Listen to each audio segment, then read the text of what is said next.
ತುಂಬಾ ಶಿಸ್ತುಬದ್ಧವಾಗಿ ಯಶಸ್ವಿ ಮಾಡೋದು ನಡೆದಿದೆ. ಕಾರ್ಯಕ್ರಮದ ಬಗ್ಗೆ ತಾವು ಹೇಳಿ ಸರ್.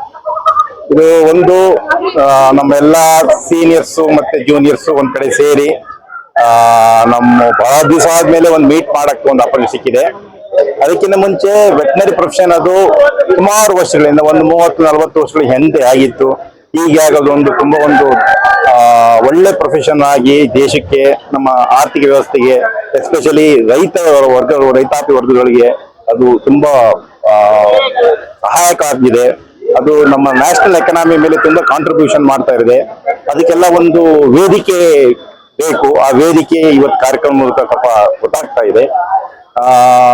ಜೊತೆಗೆ ಇಲ್ಲಿ ಬಂದಿರೋ ಒಂದು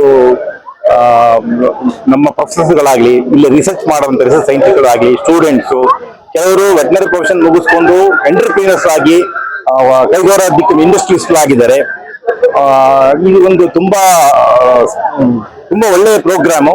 ಇಂಥ ಪ್ರೋಗ್ರಾಮ್ ಮುಂದೆ ನಡೀತಾ ಇರಬೇಕು ಅಂತ ನಾನು ಆಶೆ ಮಾಡ್ತೇನೆ. ಇನ್ನೊಂದು ವಿಚಾರ ಸರ್, ಬಹಳಷ್ಟು ವರ್ಷಕ್ಕೂ ಬೇರೆ ತರ ಇತ್ತು. ಈಗ ಹೆಣ್ಮಕ್ಳು ಗಂಡ್ಮಕ್ಳು ಯಂಗ್ಸ್ಟರ್ಸ್ ಈ ಒಂದು ಕೋರ್ಸ್ ತಗೊಂಡು ಬಹಳ ಮುಂದೆ ಬಂದು ಸೇವೆ ಮಾಡ್ತಾ ಇದ್ದಾರೆ. ಒಂದು ಯೋಜನೆ ಏನಂತಾರೆ ಸರ್? ಇಲ್ಲ, ಹೆಣ್ಮಕ್ಳು ಸಹ ಗಂಡ್ಮಕ್ಳಷ್ಟೇ ವೆಟನರಿ ಪ್ರೊಫೆಷನ್ಗೆ ಕಾಂಟ್ರಿಬ್ಯೂಷನ್ ಮಾಡ್ತಾ ಇದ್ರೆ. ಮೊದಲು ಯಾಕೋ ಹೆಣ್ಮಕ್ಳು ಮೆಡಿಕಲ್ ಪ್ರೊಫೆಷನ್ ಜಾಸ್ತಿ ಹೋಗೋರು, ಆದ್ರೆ ವೆಟನರಿ ಪ್ರೊಫೆಷನ್ ಬರ್ತಾ ಇಲ್ಲ. ಈ ಟ್ರೆಂಡ್ ಚೇಂಜ್ ಆಗಿದೆ. ಮೆಡಿಕಲ್ ಪ್ರೊಫೆಷನ್ ಎಷ್ಟು ಇಷ್ಟಪಡ್ತಾರೋ ಹೆಣ್ಮಕ್ಳು, ವೆಟನರಿ ಪ್ರೊಫೆಷನ್ ಸಹ ಇಷ್ಟಪಡ್ತಾ ಇದ್ರೆ. ಎಸ್ಪೆಷಲಿ ಈ ಪೆಟ್ ಡಾಗ್ಸ್ ಅಂದ್ರೆ ಈ ಸಾಕು ಪ್ರಾಣಿಗಳ ಬಗ್ಗೆ ತುಂಬಾ ವಿಶೇಷ ಕಾಳಜಿ ಇರೋರು ಎಷ್ಟೋ ಜನ ಮೆಡಿಕಲ್ ಪ್ರೊಫೆಷನ್ ಬಿಟ್ಟು ವೆಟನರಿ ಪ್ರೊಫೆಷನ್ ಆಯ್ಕೆ ಮಾಡಿಕೊಂಡು ಅದರಲ್ಲಿ ತುಂಬಾ ಒಳ್ಳೆ ಸಾಧನೆ ಮಾಡಿದ್ದಾರೆ. ಸಮಾಜಕ್ಕೆ ಒಂದು ಉತ್ತಮ ಕೊಡುಗೆ ಕೊಟ್ಟಿದ್ದಾರೆ. ಸರ್, ಇನ್ನೊಂದೇ ಒಂದು ವಿಚಾರ ಸರ್, ಮನುಷ್ಯನಿಗೆ ಸೇವೆ ಮಾಡೋದು ಬೇರೆ, ಭಗವಂತನಿಗೆ ಸೇವೆ ಮಾಡಿದ ಮಾಡ್ತಾ ಇದ್ದೀರಾ, ದೇವರಿಗೆ ಸೇವೆ ಮಾಡ್ತಾ ಇದ್ದೀರಾ, ಅದ್ರ ಬಗ್ಗೆ ತಾವು ಹೇಳ್ತೀರಾ ಸರ್? ಖಂಡಿತ. ಯಾಕಂದ್ರೆ ಮೂಕ ಪ್ರಾಣಿ ಅದಕ್ಕೆ ನಾನು ಎಲ್ಲಿ ನೋವು, ನಾನು ಏನ್ ತೊಂದರೆ ಆಗ್ತಿದೆ ಅಂತ ಹೇಳಕ್ ಆಗೋದಿಲ್ಲ. ಮೂಕ ಪ್ರಾಣಿಗೆ ನಾವು ಸೇವೆ ಮಾಡಿದ್ರೆ ಖಂಡಿತ ಭಗವಂತ ಮನುಷ್ಯನಿಗೆ ಸೇವೆ ಮಾಡೋಕ್ಕಿಂತ ನಮಗೆ ಸಂತೋಷ ಪಡ್ಕೊಂತಾನೆ.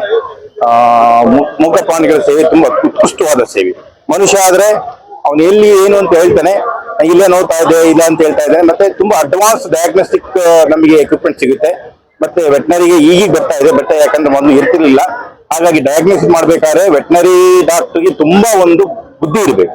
ಅಂದ್ರೆ ಮೆಡಿಕಲ್ ಪ್ರೊಫೆಷನ್ ಹೋಲಿಸ್ಕೊಂಡ್ರೆ ನಮ್ಮಲ್ಲಿ ಸಬ್ಜೆಕ್ಟಿವ್ ಸಿಂಪ್ಟಮ್ಸ್ ಮಾತ್ರ ಲ್ಯಾಕಿಂಗ್, ಅಂದ್ರೆ ಸಬ್ಜೆಕ್ಟಿವ್ ಸಿಂಪ್ಟಮ್ಸ್ ಇರೋದಿಲ್ಲ, ಓನ್ಲಿ ಆಬ್ಜೆಕ್ಟಿವ್ ಸಿಂಪ್ಟಮ್ಸ್ ಮಾತ್ರ ಇರ್ತವೆ. ಹಾಗಾಗಿ ಪ್ರಾಣಿ ನನ್ಗೆ ಇದಾಗ್ತಾ ಇದೆ ಅಂತ ಹೇಳಕ್ ಆಗೋದಿಲ್ಲ.